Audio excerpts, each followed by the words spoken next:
ओम शांति। 7 मार्च 2024। बाबा के महावाक्य। मीठे बच्चे, बाप का कर्तव्य है कांटों के जंगल को खलास कर फूलों का बगीचा बनाना। इससे ही नंबर 1 फैमिली प्लानिंग हो जाती है। प्रश्न: फैमिली प्लानिंग का फर्स्ट क्लास शास्त्र कौन सा है और कैसे? उत्तर: गीता है फैमिली प्लानिंग का फर्स्ट क्लास शास्त्र, क्योंकि गीता द्वारा ही बाप ने अनेक अधर्म विनाश कर एक धर्म स्थापन किया। गीता में ही भगवान के महावाक्य हैं, काम महाशत्रु है। जब काम शत्रु पर जीत पा लेते हो तो फैमिली प्लानिंग स्वतः हो जाती है। यह एक बाप का ही काम है, किसी मनुष्य का नहीं। ओम शांति। शिव भगवानुवाच। बाप बैठ रूहानी बच्चों को समझाते ही इस दुनिया को तो आसुरी दुनिया जरूर कहेंगे, नई दुनिया को दैवी दुनिया कहेंगे। दैवी दुनिया में मनुष्य बहुत थोड़े रहते हैं। अब यह राज भी किसको समझाना चाहिए? जो फैमिली प्लानिंग के मिनिस्टर होते हैं उन्हों को समझाना चाहिए। बोलो, फैमिली प्लानिंग की ड्यूटी तो गीता के कथन अनुसार एक बाप की ही है। गीता को तो सब मानते ही हैं। गीता है ही फैमिली प्लानिंग का शास्त्र। गीता से ही बाप नई दुनिया की स्थापना करते हैं। यह तो ऑटोमेटिकली ड्रामा में उनका पार्ट नोंधा हुआ है।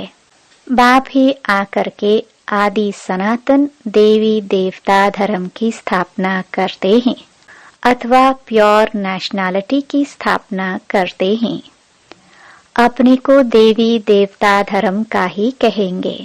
गीता में भगवान साफ बतलाते हैं कि मैं आता ही हूँ एक धर्म की स्थापना करने, बाकी अनेक सब धर्मों का विनाश करने। तो इससे फैमिली प्लानिंग नंबर 1 हो जाएगी। सारी सृष्टि पर जय जयकार हो जाएगी और एक आदि सनातन धर्म की स्थापना हो जाएगी। अब तो बहुत मनुष्य होने कारण बहुत किचड़ा हो पड़ा है। वहाँ के जानवर पंछी आदि सब फर्स्ट क्लास होंगे, जो देखने से ही दिल खुश हो जाए। डरने की बात नहीं। बाप बैठ समझाते ही तुमने मुझे बुलाया ही इसलिए है कि आकर फैमिली प्लानिंग करो, अर्थात पतित फैमिलीज को वापस ले जाओ, पावन फैमिली की स्थापना करो। तुम सब कहते थे बाबा आकर पतित दुनिया खलास कर नई पावन दुनिया बनाओ। यह बाप की ही प्लानिंग है। देखने से ही दिल खुश हो जाए। लक्ष्मी नारायण को देखने से तुम्हारी दिल खुश होती है ना? वहाँ तो यथा राजा रानी तथा प्रजा सब फर्स्ट क्लास होते हैं। तो यह फैमिली प्लानिंग की युक्ति ड्रामा में नोंधी हुई है। तुम बच्चों को समझाना है। पारलौकिक बाप तो सतयुगी प्लानिंग फर्स्ट क्लास करते हैं। कांटों के जंगल को ही खलास कर देते हैं। इस सारे भंबोर को आग लग जाती है। यह धंधा तो बाप का ही है। तुम बच्चे भी नहीं कर सकते हो। कितनी भी मेहनत करो, सक्सेसफुल कोई हो न सके। बाप कहते हैं जिस काम विकार को तुम अपना मित्र समझते हो वह बड़ा भारी दुश्मन है। बहुत हैं जो उनके मित्र बन जाते हैं। बाप ऑर्डिनेंस निकालते हैं, तुम इस पर विजय पहनो। तुम समझाओ। बाप कहते हैं काम महाशत्रु है। विचारों को पता ही नहीं की फैमिली प्लानिंग कैसे हो रहा है? यह तो कल्प कल्प बाप करते हैं ड्रामा अनुसार, फिर यह होना ही है। सतयुग में बहुत थोड़े मनुष्य होते हैं, इसमें फिक्र की कोई बात नहीं। बाप प्रैक्टिकल में यह काम कर रहे हैं। वो लोग कितना माथा मारते हैं। एजुकेशन मिनिस्टर को भी समझाओ, अभी के कैरेक्टर्स कितने खराब हैं, देवताओं के कैरेक्टर्स कितने अच्छे थे।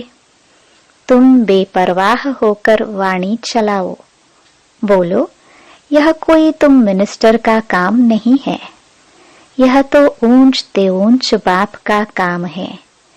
इन देवताओं के राज्य में एक धर्म, एक राज्य, एक भाषा थी।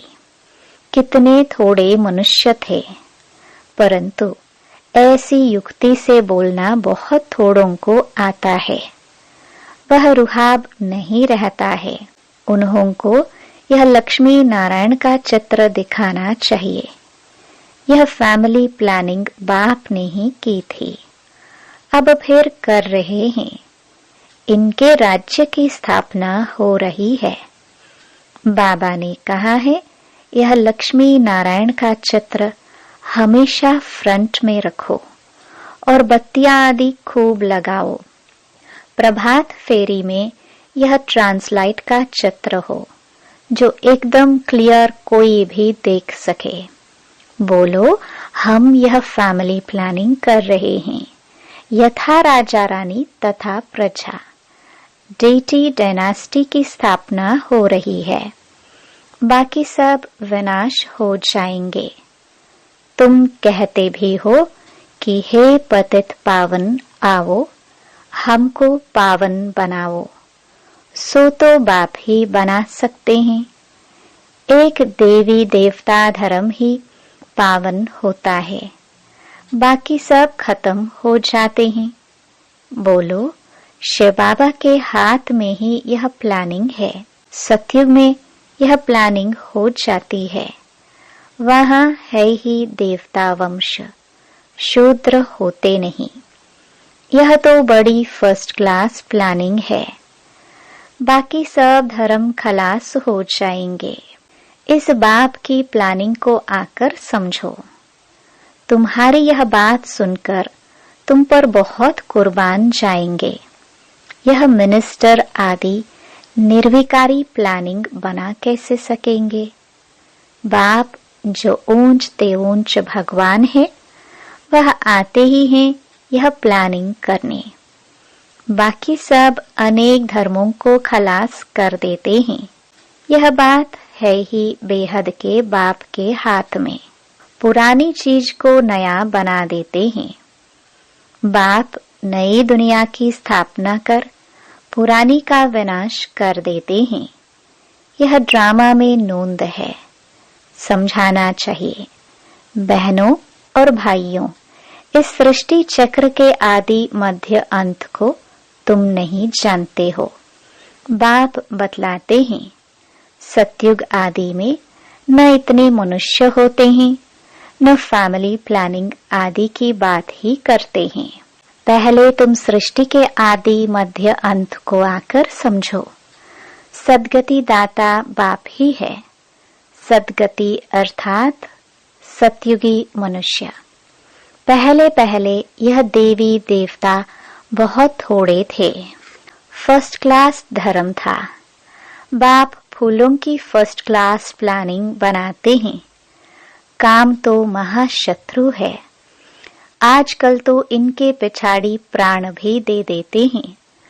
कोई की किसके साथ दिल होती है, माँ बाप शादी नहीं कराते हैं तो बस घर में ही हंगामा मचा देते हैं। यह है ही गंदी दुनिया। सब एक दो को कांटा लगाते रहते हैं। सतयुग में तो फूलों की वर्षा होती है। तो ऐसे ऐसे विचार सागर मंथन करो। बाबा इशारा देते रहते हैं, तुम इनको रिफाइन करो। चित्र भी भिन्न भिन्न प्रकार के बनाते हैं। ड्रामानुसार जो कुछ होता है वह ठीक है, किसको समझाना भी बहुत सहज है। सबका ध्यान बाप की खिंचवाना खिंचवाना है। बाप का ही यह काम है। अब बाप ऊपर में बैठा हुआ यह काम करेगा नहीं। कहते भी हैं, जब जब धर्म की ग्लानि होती है, आसुरी राज्य होता है, तब तब आकर इन सबको खलास कर दैवी राज्य की स्थापना करता हूँ। मनुष्य तो अज्ञान की नींद में सोए पड़े हैं। यह सब विनाश हो जाएगा। जो निर्विकारी बनते हैं उनकी ही फैमिली आकर राज्य करती है। गायन भी है, ब्रह्मा द्वारा स्थापना। किसकी? इस फैमिली की। यह प्लानिंग हो रही है। ब्रह्मा कुमार कुमारियां पवित्र बनते हैं तो उन्हों के लिए जरूर पवित्र नई दुनिया चाहिए। यह पुरुषोत्तम संगम युग बहुत छोटा है। इतने थोड़े समय में कितनी अच्छी प्लानिंग कर देते हैं। बाप सबका हिसाब किताब चुकतू कराए अपने घर ले जाते हैं।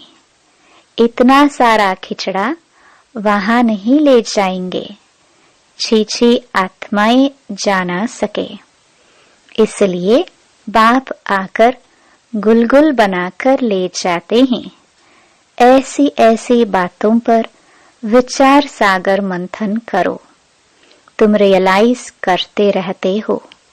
बाप कहते हैं, मैं एक धर्म की स्थापना कराने तुमको रिहर्सल करा रहा हूँ। यह फैमिली प्लानिंग किसने की? बाप कहते हैं, मैं कल्प पहले मिसल अपना कार्य कर रहा हूँ।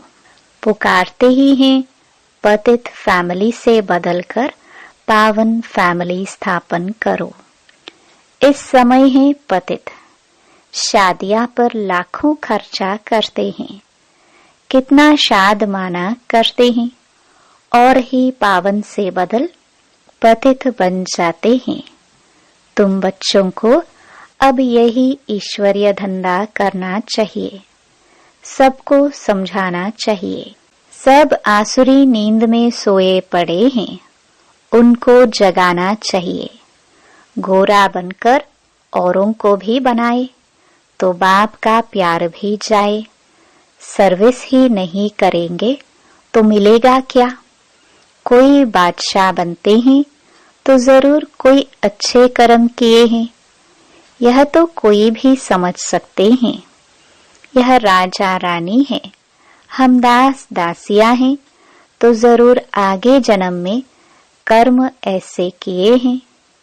बुरे कर्म करने से बुरा जन्म मिलता है। कर्मों की गति तो चलती रहती है।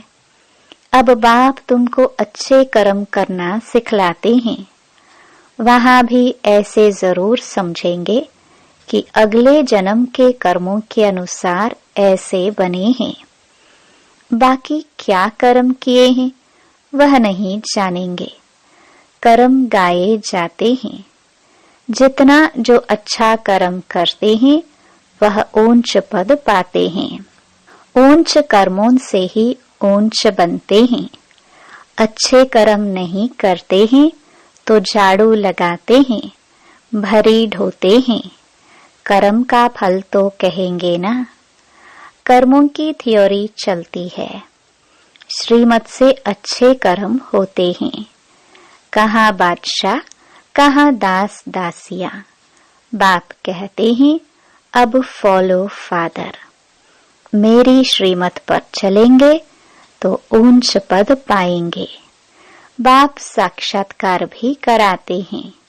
यह मम्मा बाबा बच्चे इतने ऊंच बनते हैं, यह भी कर्म है ना।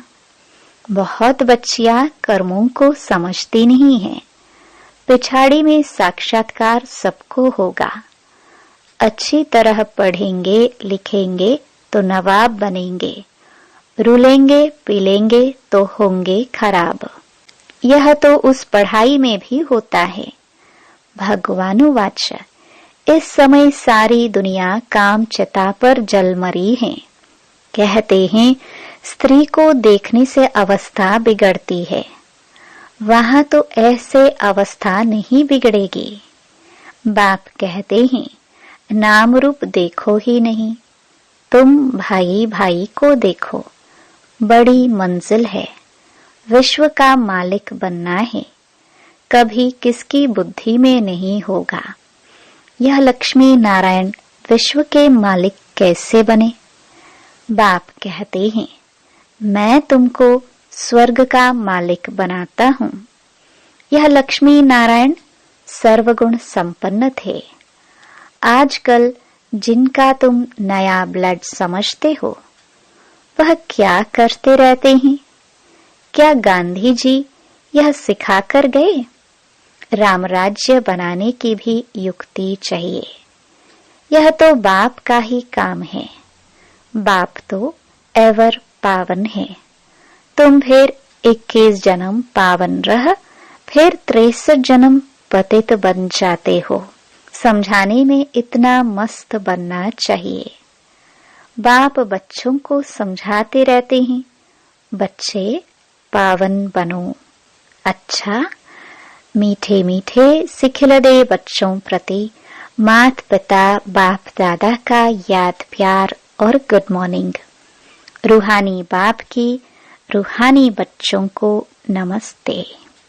धारणा के लिए मुख्य सार। पहला, अपनी अवस्था सदा एक रस अडोल बनाने के लिए किसी के भी नाम रूप को नहीं देखना है।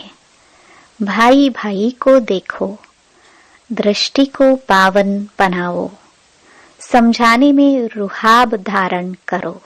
दूसरा, बाप का प्यार पाने के लिए बाप समान धंधा करना है। जो आसुरी नींद में सोए हुए हैं उन्हें जगाना है। गोरा बनकर दूसरों को बनाना है। वरदान, अपने सरल स्वभाव और शुभ भाव द्वारा भोलानाथ बाप के प्यार का अनुभव करने वाले आकर्षण मूर्त भव। भोलानाथ बाप को सबसे प्रिय भोले बच्चे हैं। भोले अर्थात जो सदा सरल स्वभाव, शुभ भाव और स्वच्छता संपन्न मन और कर्म दोनों में सच्चाई और सफाई वाले हैं। ऐसे बच्चे आकर्षण मूर्त बन बाप को भी अपने ऊपर आकर्षित करते हैं। भोलानाथ बाप ऐसे सरल स्वभाव भोले बच्चों के गुणों की माला सिमरण करते हैं। भगवान को भोलापन प्यारा है। आप बच्चों ने अपने भोलेपन से ही भगवान को मोह लिया, उन्हें अपना बना लिया। स्लोगन, अपने चेहरे और चलन से गुण व शक्तियों की गिफ्ट बांटना ही शुभ भावना, शुभ कामना है। ओम शांति।